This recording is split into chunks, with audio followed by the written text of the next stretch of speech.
and welcome to our webinar on SEO and social media. This is Janet Neal from Above and Beyond, and I would like to thank all of you for participating today. I am really excited to have the opportunity to present to you Pam Ungst of Pam Marketing. Pam, I've known for a while. She's wonderful. She helps us with our business. She really knows her stuff, and I can say from personal experience that our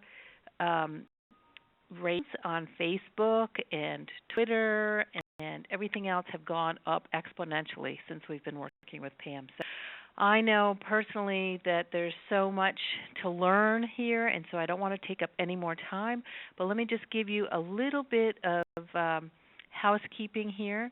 If you have questions, please, everyone is muted right now, but if you have a question, please find the chat button and just send a question along, and I will be monitoring that, and we'll go ahead and bring those to Pam's attention. At the end, we will have some time for questions and answers as well. If you don't know what your chat button is, I believe if you go to the top of your screen, there may be a little green bar, and you'll find it there. And a little confused if it says Donna Miller host. That would be me, even though my name is Janet Neal. So just send the note to the host, and I will take care of that. And if you have any questions about you can't hear well or whatever, send me the chat messages as well. So Pam, I'm going to turn this over to you, and please take it here. Thanks very much for having me today and for that wonderful intro, Janet. Thank you very much for your kind words. And welcome to everyone who is joining us today. And I believe you are recording this, correct, Janet, so that people who couldn't make it, we can send it to them afterwards? Yes, absolutely. Okay, great. And so let's dive right in. A little bit about me, if some of you are not yet familiar with me. I'm Ungst. I own Pam and Marketing. I have been creating websites for 14 years, participating in social media for 7 years. I have an MBA in marketing and a whole bunch of geeky certificates. So I've been doing that for a while. And it said, if you have questions, you can submit them either with the chat button or perhaps even the Q&A. If you see the Q&A section, that's a good place to submit a question. You have to wait till the end. You can go ahead and submit your questions throughout, and Janet will have them ready for me after I go through this spiel. We'll do a Q&A session at the end, but go ahead and submit the questions at any time. Get to it. So today we're going to learn, trends, tips, and tricks for social media. This stuff changes so fast. It is incredibly difficult to keep up with. So it's really difficult to keep up with it, though, because if you do keep an eye on the trends, you can pick up on opportunities to do these little tips and tricks that make a big difference. So, for example, let's dive right in with Facebook. It's always what what some people refer to as like a filtering in the news feed, or what is officially called EdgeRank. They have EdgeRank, an algorithm that decides which Facebook posts show up in your news feed and which do not. Common misconception that people have, especially when they have a business Facebook page, is that just because someone liked your page and is a fan of your page, that they will see all of your posts. And that is sadly not the case. These graph here show before September of this year, at best case scenario, about 26% of your fans would see a post that you made on your business page. And with recent changes to the algorithm, after September 20th, it's down to best case scenario about 20%. So I think, in my experience, that a lot of people aren't aware of that. Would you, Janet, do you think that people know that they kind of, in their business Facebook page posts are not necessarily getting to their fans? No, I would agree. People do not know that it's not getting to their fans. And I think people are kind of shocked when they find out. They think once they put the page together that that's it. Yes, exactly. That's what I find too. So to give you a couple tips and tricks to get on that,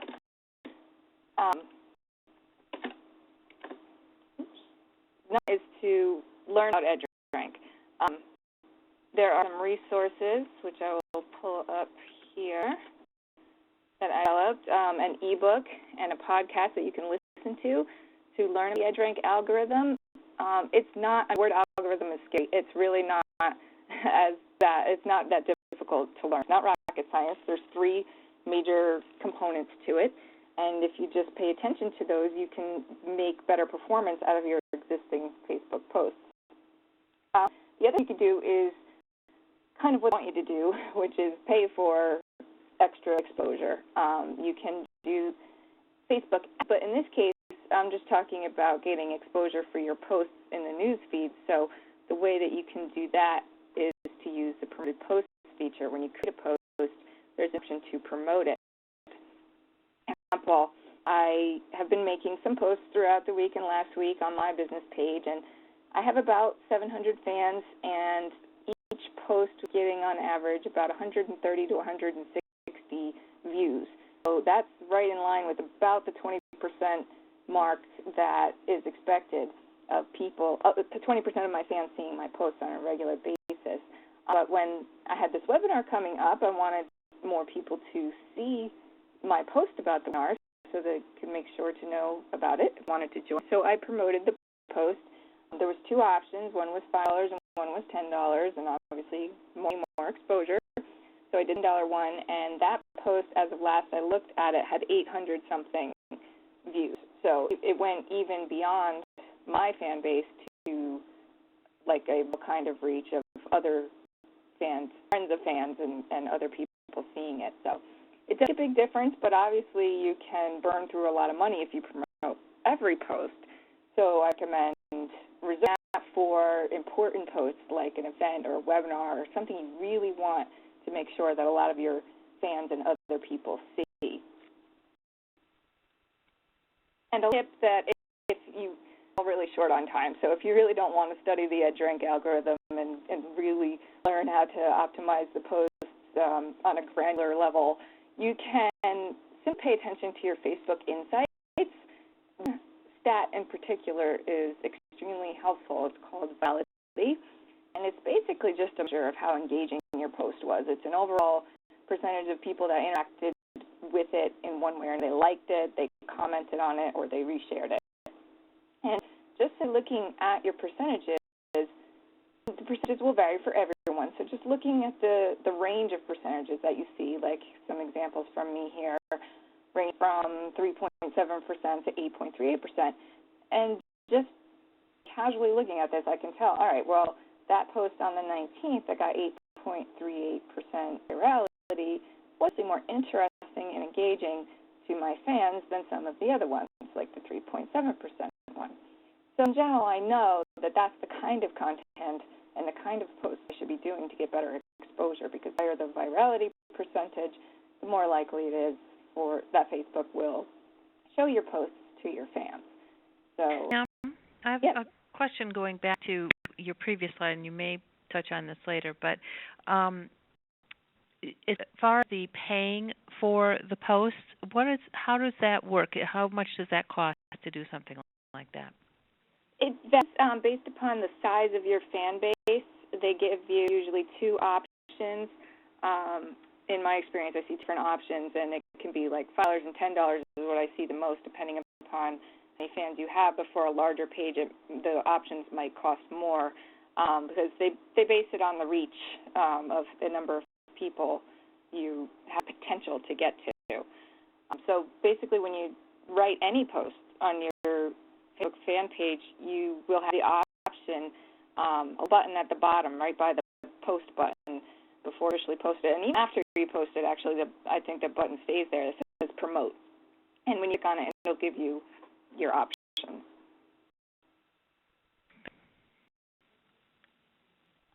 Okay, so let's dive into Pinterest. another social media site that is incredibly popular, that is now actually driving more traffic to websites than Yahoo search.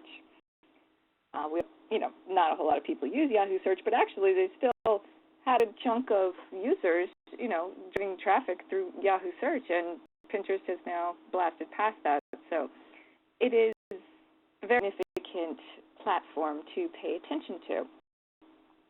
Well, really can't wrap their head around how to drive traffic with Pinterest. It's easy enough to pin a picture on there, but how do you use it as part of a strategy? So some tips and tricks about it is just first and foremost to establish or convert your existing Pinterest profile to a business profile. They just recently approved business profiles on Pinterest. At first, you weren't technically allowed to have a business presence on Pinterest, even though a lot of people did it anyway. Establish one now as a business if you don't already have it, or convert your existing one to a business page. Once you have that, there's this little thing that it's a word I made up. I call it expinning, that you can use for blogging ideas. And there's a link to my article that explains the whole thing. But basically, the gist of it is to take a bunch of pictures related to your industry and pin them to Pinterest, and kind of observe which ones get pinned and liked and commented on more than others. And probably start to see themes. When you realize, what people are visually interested in your industry via all the repinning activity that you get, you can then think of blog article ideas that you could base on or like that. So it's working backwards a little bit. Usually when you come up with a blog article idea, you think of the idea first, you write the copy first, and then you insert the picture as the last step. It's reviewing that process so that can drive traffic to you. So you use an image that's popular on Pinterest, and then develop the idea around it, make the blog post, and then after you post the blog post, you pin the image that links back to your blog post on Pinterest, and you already know it's going to get repinned because of your experimenting that you did, and will drive traffic to your blog. So in a study here, there was a post I did for a client on April 30th, 2012, where I used this method to see what would be popular in that industry and based the blog article entirely around the image, really. And it has since, when that image from the blog article to Pinterest, that image has since been repinned over 2,000 times and has consistently driven traffic, even increasingly driven traffic, even 6 months later. So Pinterest can be a very powerful, lasting source of blog traffic. Does that all make sense, Janet? It does. Okay. Let's move on. And LinkedIn. And I'll just point out again, though, that if somebody does have a question, it makes sense to me, but if any of you out there have questions, please go to your Q&A function or the chat function and shoot us a question. Feel free to submit them along the way, and we'll sum them all up at the end and cover as many as we can at the end. So moving on to another social media platform to go over what's going on. The latest there is LinkedIn. Basically, it's just getting more and more popular. This is the latest stat I saw. I think it was as of September 30th. People are signing up to join LinkedIn at a rate of about 2 people per second. That's a lot of people. So there's a heck of a lot of people on there, so you should be too. Some tips and tricks for LinkedIn is, even if LinkedIn presence isn't significant yet, if you don't have a lot of, connections or followers on your company profile, it's beneficial to post updates, specifically your own blog articles, to LinkedIn because they actually get picked up in Google fairly frequently. So, for example, that screenshot on the right shows I Googled Pinterest webinar slides, and the first page results was somebody's random LinkedIn update where they posted their Pinterest webinar slides. I believe that particular one was in a group, but you can post updates in 3 different ways on LinkedIn. You can post an individual update on your personal profile. You can post a company update on your company profile, and you can make posts in groups. thing that does show up in search results from LinkedIn is the company profile. And some people don't realize you can have a separate company profile from your individual profile. So just to clarify that, you can have a completely separate profile for your company. You need an individual profile to create it, but you create a presence for the company, not just for yourself. And one of the lesser-known features about that company profile is the products and services feature. You can add individual pages for each of your products and services to your company profile, and that's pretty powerful for SEO, terms, keywords, getting them there. It's very beneficial to just simply fill that out completely. Another little trick about LinkedIn is what's considered to be like the best kept secret of LinkedIn. It's called LinkedIn Answers. It's hidden. There's no, if you see the picture of the menu in LinkedIn there's no option for it right away. You have to go to the More section and then click on Answers. But basically, it's a Q&A section where people ask questions and other people answer them. It's for being featured. It's actually incredibly popular. It's used by many people. If you throw a question out there, I think you'd be very surprised at how many answers you would get. But I like to do it in the reverse. I find it to be a significant lead generator to go on to LinkedIn in this answer section and answer people's questions. Once you're there, you can drill down via category or you can search via keyword to find your area of expertise and find questions that people are asking in that area and answer them. And I find if I just spend, 5 minutes a day or 1.5 hour session a week throwing out really useful, helpful answers and sometimes linking to my own blog articles in those answers, people end up messaging me for further information or further help. So I consider that to be one of the best kept secrets of LinkedIn. Did you know about this section, Janet? Actually, I was just going to chime in and say that I do know about this section, and I totally agree. I've used those same words, that it's the best kept secret. I've told many people about it. I have used it personally in posting questions and getting answers from consultants I couldn't afford to pay.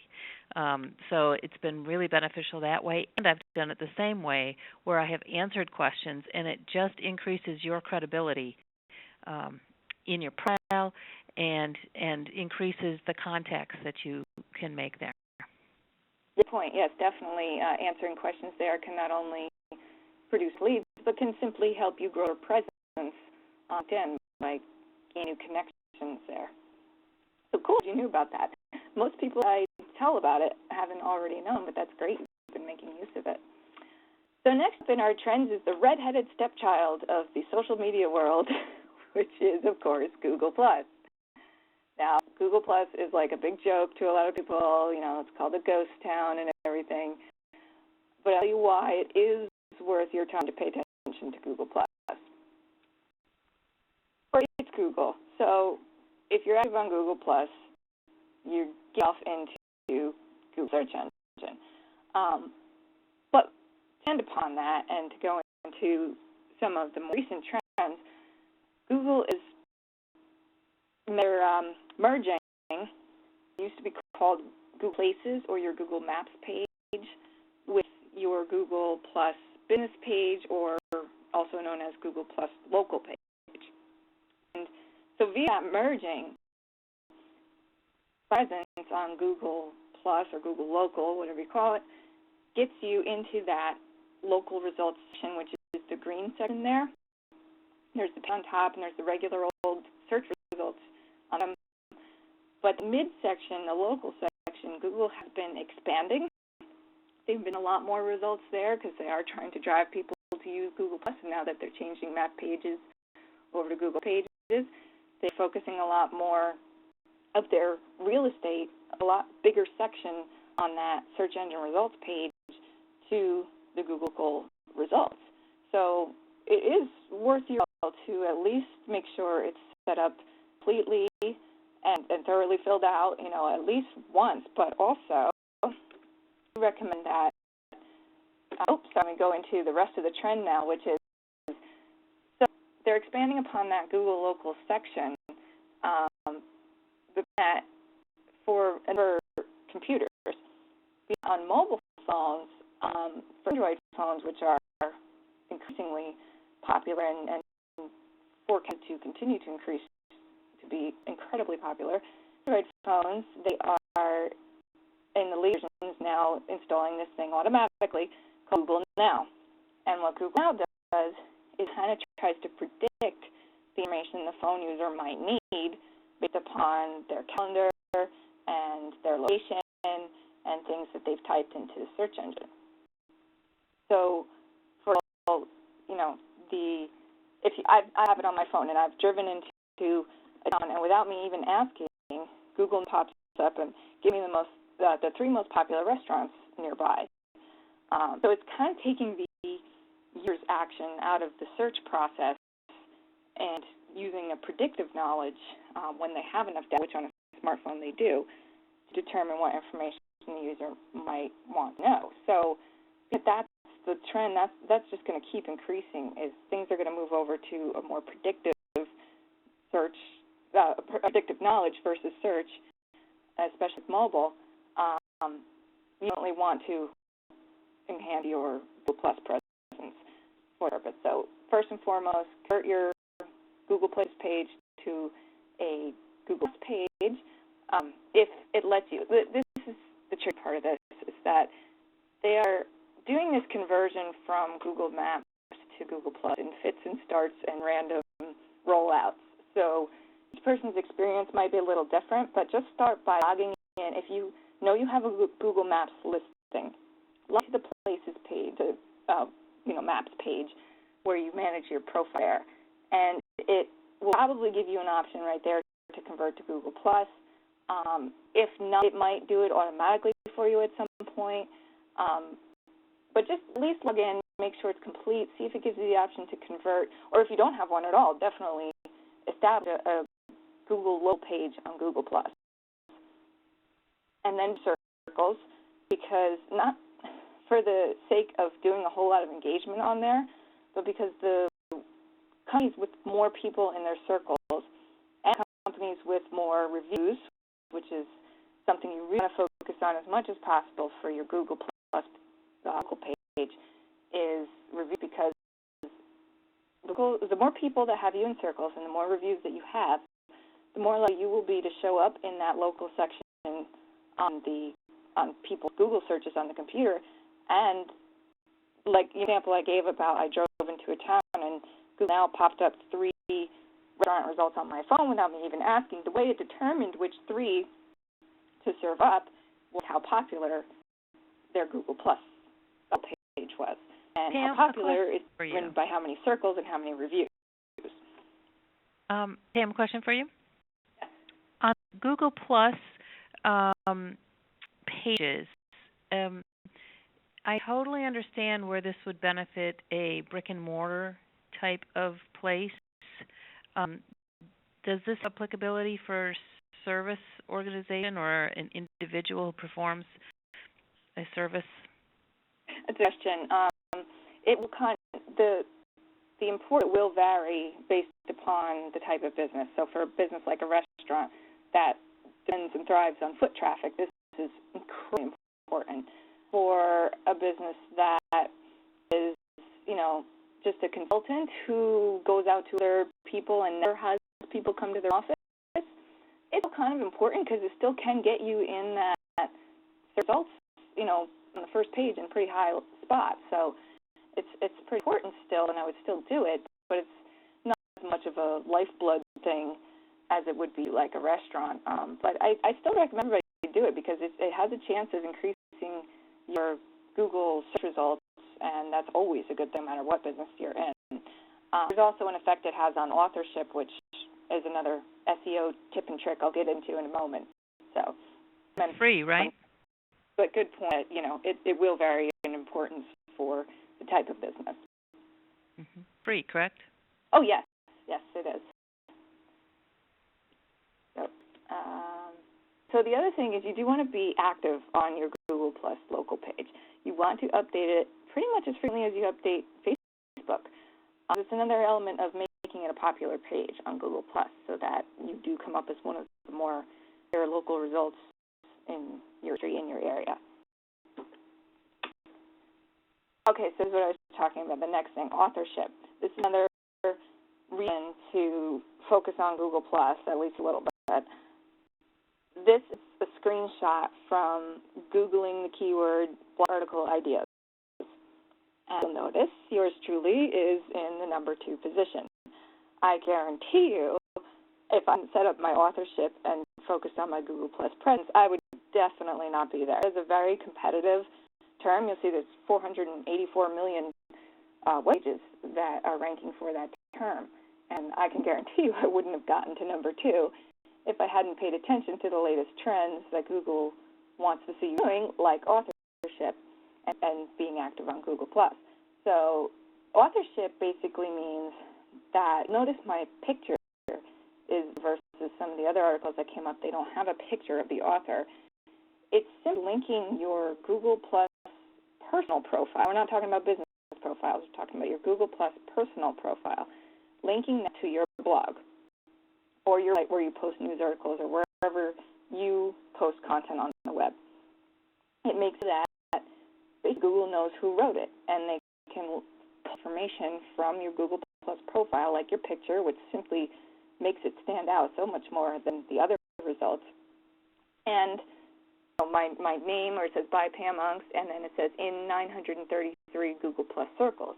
It pulled all that from my Google+ profile, and it really, I'm certain of it, it really only ranked me number 2 for that difficult keyword to rank for, because it saw that I'm popular on Google+, and that all my information was there, that it could serve up more information about my article, like my picture and my name and whatnot, than it could the other. So authorship is another reason to focus on Google+. Let's take a one-time step, which the instructions can be found there. If you're feverishly trying to make notes of all this, you can just download this slide deck. You see at the bottom of the screen there's a URL to download this later, so you can have all these links handy. But you go to that link right there, plus.google.com/authorship, and you set up your authorship one time, and then it's ready to go. But you do have to, after that, focus on building your Google+ circles. Like I said, not necessarily that you're going to be engaging with a whole lot of people on there on a regular basis, but just having a lot of people in your circles so that they add you to their circles is a good thing for SEO ranking. Another tip about this, which is ranking blog articles through authorship, is strong keywords in the beginning of your blog title. And you can use the Google AdWords keyword tool. If you just Google that Google AdWords keyword tool, you'll find it. And it lets you know which phrases are more popular than others. And it's good to put good phrases, good, strong, popular phrases in the front of your blog article's title. So, for example, Christmas is coming up. People might be blogging about the top 10 gifts for men. And if you think about what people type into Google around this time of year, they're probably just typing in gifts for men. Google AdWords keyword tool will confirm that by letting you know how many people per month are searching on a certain phrase. But the first 3 or 4 words in a blog article title are the strongest. So rearranging the title instead of saying top 10 gifts for men, perhaps say gifts for men, top 10 ideas. Then you're more likely to rank for that phrase when someone types in gifts for men, especially if you set up your authorship, and especially if you build your Google+ circles. Make sense? Yes, it does. All right. So, I'll put that slide out of order. Moving on. Tips and tricks. Okay, so moving on with the SEO theme, and we're just about to wrap up. I've got this and then one more tip, and then we can get to Q&A. Along on the SEO theme, local SEO, as I was talking about before, is becoming more and more popular. So here's some things you can do outside of Google+ to enhance your local SEO. Most basic level, if you don't have your business street address on the website, you want to add it. That's very important for if someone's searching for web development company, New Jersey, or especially a specific town, web development company, Morristown, New Jersey, if you don't have your actual street address on your website, then Google has no way of knowing where you are. And even say, we are in Morristown, it just looks for a formatted address to determine where you are. So if you don't have your street address on your website, I would highly recommend it. If you work from home, I would suggest getting a UPS store box or something like that. So you have a street address, not a P.O. box, that doesn't really count, but one where you get a real street address. Adding that on your website to let Google know approximately where you are. That's the basic level. You want to go nuts with it and make sure Google knows exactly what your address is. There's a thing called schema markup, which is it's basically just some HTML tags that all the search engines look for to know where you are, and to know not just where you are, but to know what a specific bit of information on your website is. It can be used for all the different things like items, item price, item rating for the number of stars or review. But in this particular instance, the most important one and the only one you might want to consider doing right away, even if you don't do anything else with schema, is only do your address and your phone number, especially if you're on your website anyway. You can just, if you're handy with HTML, go in into schema tags, which you can find at schema.org, or have a web developer do it. It's just a one-time small edit. If you use WordPress, there's some WordPress plugins that will actually do it for you. But a little bit of formatting can go a long way with making sure the search engines know where physically located, so that when people are searching for for companies in your area, you'll be sure to come up. And I'm going to go over is StumbleUpon. People are surprised to find out how much traffic StumbleUpon drives. Although it is losing ground this year to Pinterest, it still drives a tremendous amount of blog traffic. At one point in 2011, it was actually driving more traffic to websites than Facebook was. And like I said, it's losing ground this year, but it's still something to pay attention to. And I have a case study I'll show you that proves that. It's good having traffic to your blog articles, but it's also been proven that via my case study and others that I've looked at, that popular articles on StumbleUpon will help you with your inbound links. Inbound links is one of the things that's still important for SEO. Inbound links are your websites that link to your website. And people, Google takes that as a vote of confidence that people think your site is helpful and authoritative and reputable. So the inbound links you have from the more different reputable sites you can get them from, the better for your SEO, for your rankings. It's been proven that popular articles on StumbleUpon end up acquiring inbound links. So what you want to do is you definitely want to stumble on your own articles. Stumble just meaning submit to StumbleUpon.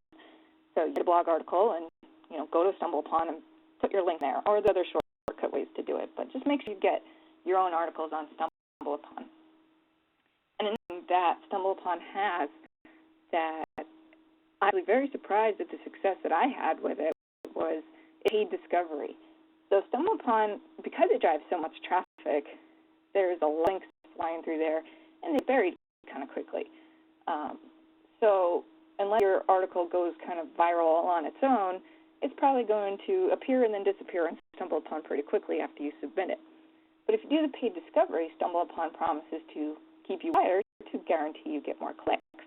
And of course, they charge you a fee for that, but it can be worth it depending upon your goals with link building for SEO, because here's my case study of what I did. On October 14th of this year, my website had 183 external followed means inbound links from different websites. Got the paid Stumble for one article on October 15th. I paid $50 and I got 500 visitors out of it, 500 clicks. But look what happened 30 days later. My inbound links went from 183 to 303. And root domains, I got 19 more domains pointing to me. So from an SEO perspective, even if you don't know about, the inbound link metrics and whatnot, just more better, and that's a lot more in a short amount of time as far as link building goes. Link building is usually a long, tedious process, so I have to do it naturally, because if you make some links in link farms and whatnot, Google picks up on those black hat methods right away and ban you, or you'll get warnings, or you'll get demoted, or you'll get banned for that activity. So you have to do it the right way, and this is definitely a right way. It's just getting your articles more exposure so that the people that like them end up linking to them. It's a very natural, organic way to build links. Again, it costs money, so you'll have to determine your goal and when it's worth it for you to do it and when it's not. For me, I think I'm going to do it not for every article, but I had such great success with this article that I think my most promising articles, the ones that I feel are my star articles, I'm going to do this again for sure. Pam, a question for you. If you wouldn't mind just taking a step back,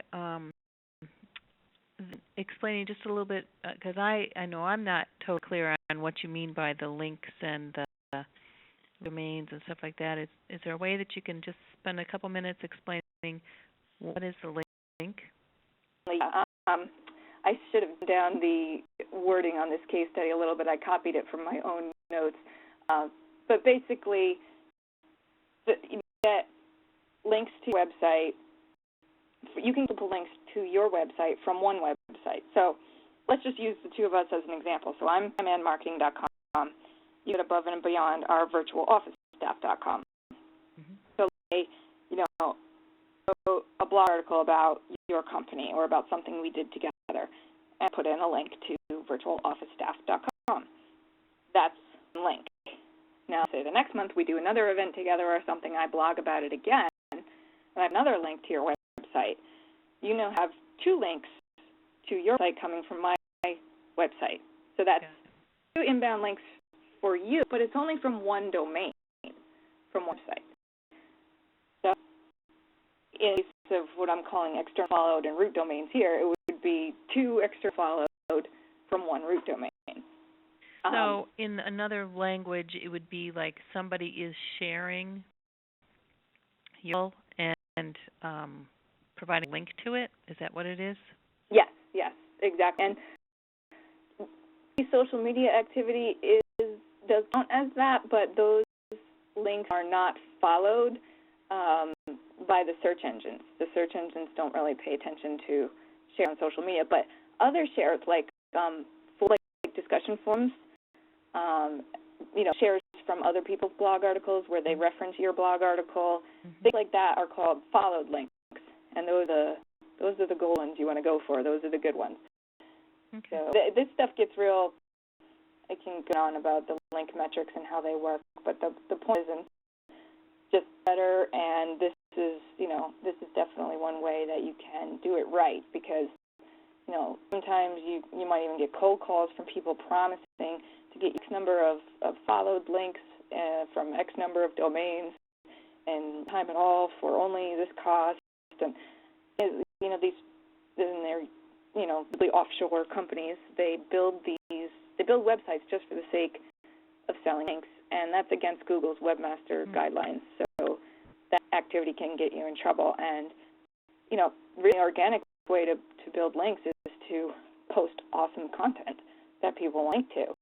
But this is to help give your awesome content a little boost, because it's still, even if your content is awesome, there's awesome content out there nowadays. Everybody's blogging. Everybody's putting awesome content out on social media. So it's up to you rise above the rest and get those inbound links that you deserve. Yes, it does. All right. So that's it for my tips, tricks, and trends. And at this point, just in conclusion, keeping on trends, like I said, can help you continuously discover these little tips and tricks that increase traffic. So it does really fast. It gets overwhelming, but just videos like this or other methods that work for you, just try to keep up to date, because these things change fast, and it's not a whole lot of work to implement little tips and tricks like this, but they do make a big difference. So that's it up, and at this point, we can go into questions. Okay. Thank you very much. I know I have a ton of things in my head, and I just encourage those of you out there that have questions, please submit them on the Q&A section or via the chat section. I have one here for you. It's Facebook, Google+, LinkedIn. Do you find that people get overwhelmed when they're working on these? And are they overlapping platforms, or do you just think of them as three distinct platforms? Good question. Yes, it is very overwhelming to try and keep up with all these platforms. And although there are tools out there that allow you to automate your postings to all different platforms at the same time, it's not the best approach. It doesn't get you the most, on your effort, because each platform has a different type of, a different purpose, and I very much look at them as separate platforms entirely, not three separate, microphones on the same stage. It's definitely three different audiences, three different platforms, three different purposes, or just those were three examples, but I mean all the social media sites, each have their own purpose. LinkedIn is totally business-oriented, and if I were to write an article about that whole in-linking stuff we were just talking about, that's a good thing to promote on LinkedIn. I should definitely spend my time, update on my company profile and update on my personal profile and in my groups that I wrote that article and linking to it. But would that same article serve me any good on Pinterest? Their audience is primarily made up of males who are reading very visual, interesting images that they find interesting. It really wouldn't be worth my time to promote that article on Pinterest.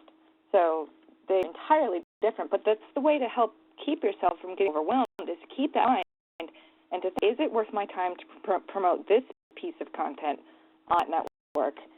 If you think of the type of activity that goes on there and the type of people that go on there, it's pretty common sense, like the example I just gave. Yes, it would make sense to spend my time on LinkedIn for that one. No, not on Pinterest this time. Then I write a different one. All about, I don't know, if I write something about being crafty, that's definitely something I would put on Pinterest to promote, not on LinkedIn. So, I think so. Another question. You talk about trends. Can you suggest where we can get trends info? There is a lot of information out there, and again, it can get overwhelming very quickly. But yeah, just keeping up with a few sources depending upon what your goals are to pay the most attention to. I mean, Mashables are good for keeping up on overall social media and internet trends. If you do have a bit more of a focus on SEO, you might want to keep up with Search Engine Watch, or SEO. But basically, just find a source that is good. You sign up for their newsletter, or even just occasionally attend a webinar like this if you don't want to hit with information on a continual basis, your inbox or something. Just calendar. At least every couple of weeks. Make last Friday month webinar day or something like that. Write it on your calendar, and every Friday comes around, it reminds you to, all right, today I do a webinar, or today I'm going to catch up on Mabel or catch up on TechCrunch, whatever blogs you find helpful. But work it into your routine and, keep up to speed. Another question for you. So if someone's just kind of starting out and is new to social media perspective, where should they put their energies, would you recommend? Good question. Yeah, you have to prioritize your efforts and your time. I always recommend Facebook first. I mean, have 1 billion monthly active users. It's a very large chunk of the world that's available to you there. And the audience is not as demographic specific, like with LinkedIn, just being business people, on Pinterest primarily being female. Facebook is everybody. Everybody's on Facebook. So, Facebook has pretty much gotten to the point where, how now if you're a business and you don't have a website, it's like you don't exist. Like that's your credibility. Your credibility used to be back in the day, your Yellow Pages ad or whatever made you like a real business. Is your website. Now it's pretty much if you don't have a Facebook business page, it's odd. So I would definitely recommend starting with Facebook. Sticking on the topic of Facebook, I know I've seen posts from people that something about if you want to get if you want to see my feeds in your news feed, then you need to go and I don't know what you have to do, subscribe or something like that. Yeah, you're talking about those posts. You'll see from people who recently got clued into the fact that the EdgeRank algorithm filters out some of their posts, and now all their fans are seeing their posts. Trying to remind their fans that there isn't on Facebook, and it's entirely up to the fan to do this. That if they want to be more guaranteed to get your updates, they can go to your page, and there's an option where they can set where they tell Facebook that they want to get updates from this business, this particular page in their feed.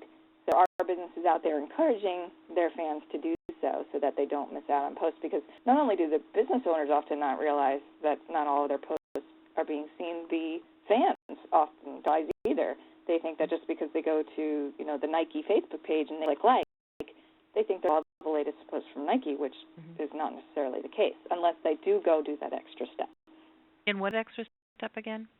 It's, I don't remember the exact wording at the moment, but there's a option when you go to a Facebook business page, the little option for settings. There's a setting there, says something like get updates in newsfeed, something like that. Oh, okay. All right. Good, thank you. What do you recommend as a frequency of posting on Facebook? That's a good question. Well, one of the elements of the EdgeRank algorithm is time decay, meaning that the newest posts get more exposure than older posts because things get buried along the way. But I don't want to go too nuts with that either, because then you can end up kind of cannibalizing your own posts, so that, if you post something within an hour of the thing you posted before it, you're burying your own posts then. So I send 1 or 2 times a day for most businesses.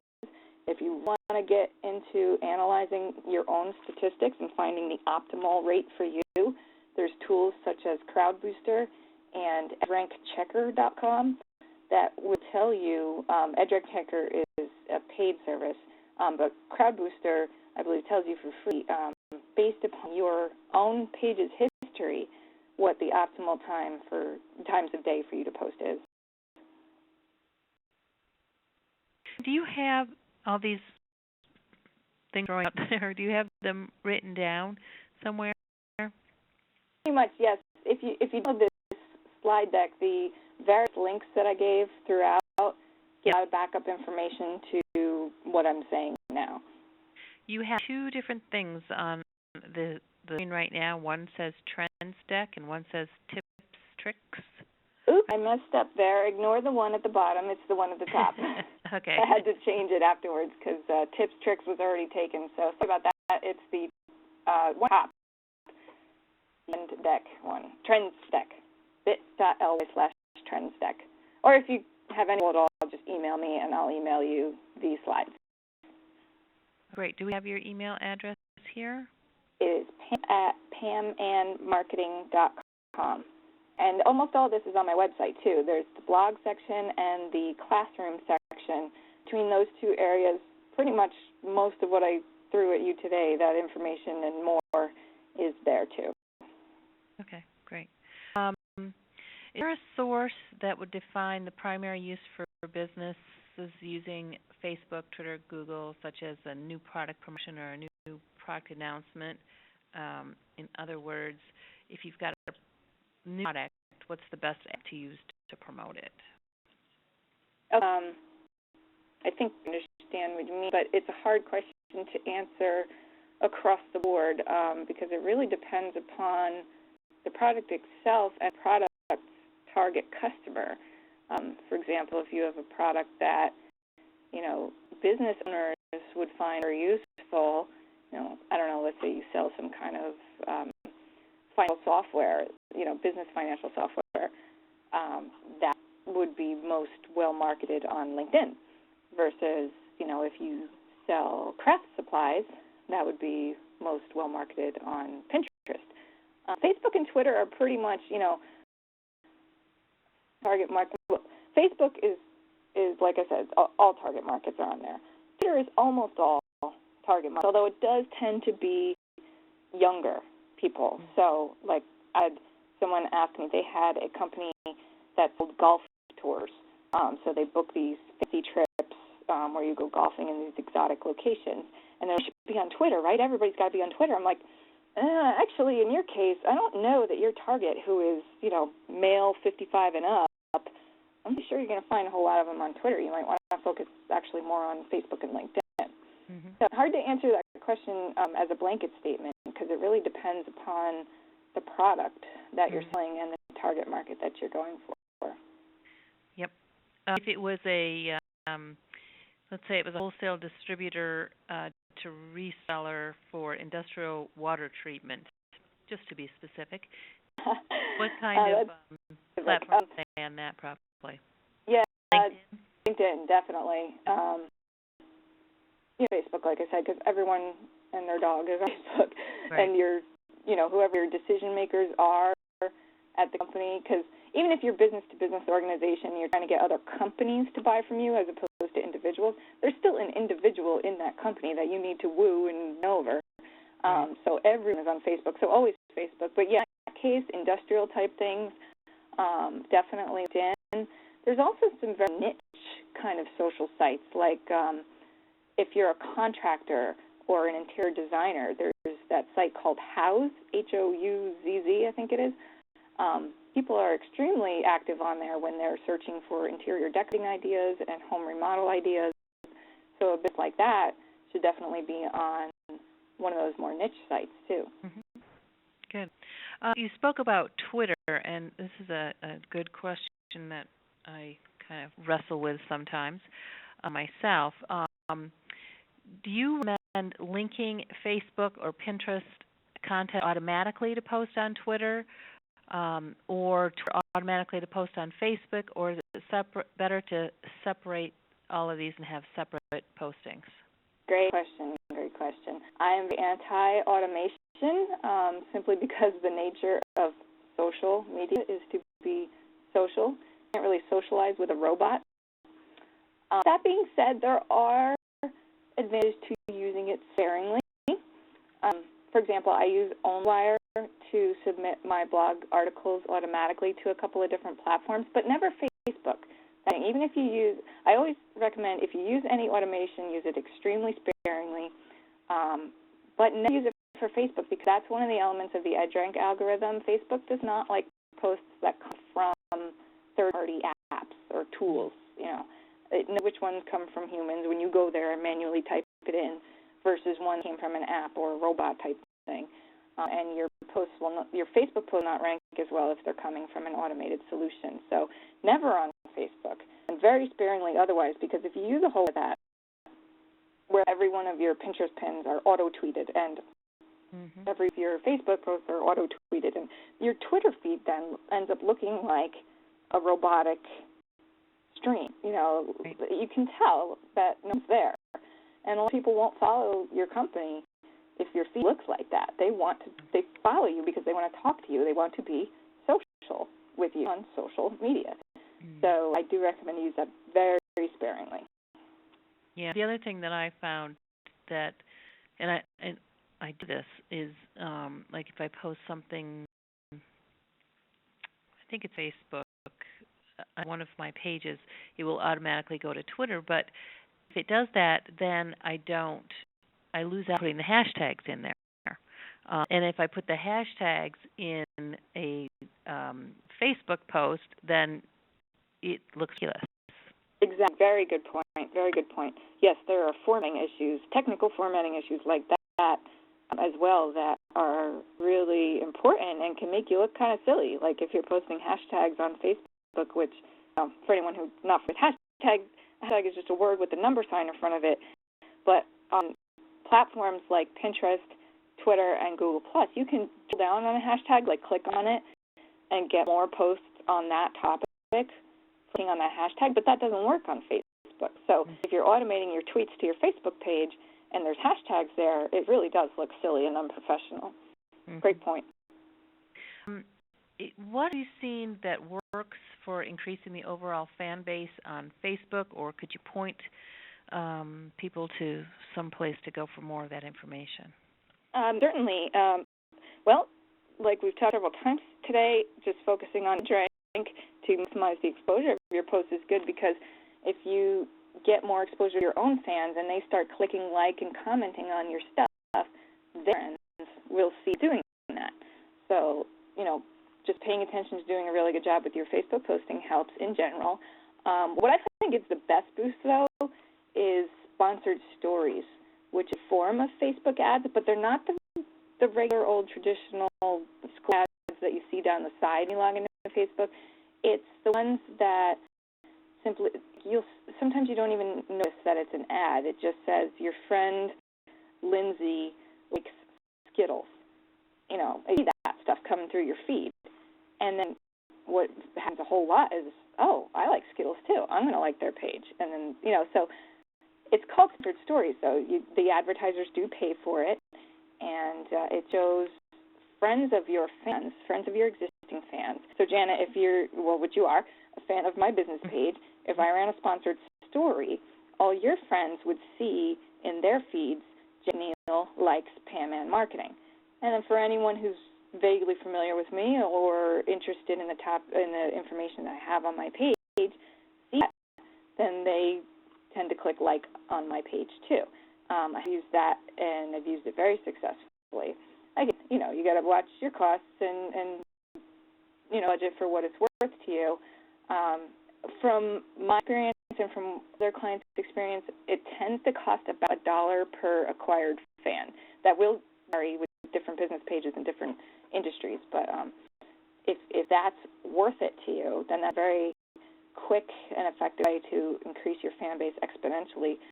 Other than really just be awesome on Facebook, post awesome stuff, be engaging and interesting, pay attention to your edge rank, and also don't forget to advertise your Facebook page everywhere. So many businesses have like a walk-in location, a restaurant or something, and people come in out that door all day long, and there's no sign on that door that says like us on Facebook, or on your receipts, or on your invoices, your envelopes, any piece of something that you hand to your customers, it's your Facebook URL on it. So those are a few ways to do that. Good point. We are just about out of time here. I just want to take a minute to say thank you, Pam, for a real insightful I know I've taken notes myself, and I want to thank all of you for attending today. Just a minute about Above and Beyond, in case you are not familiar with us.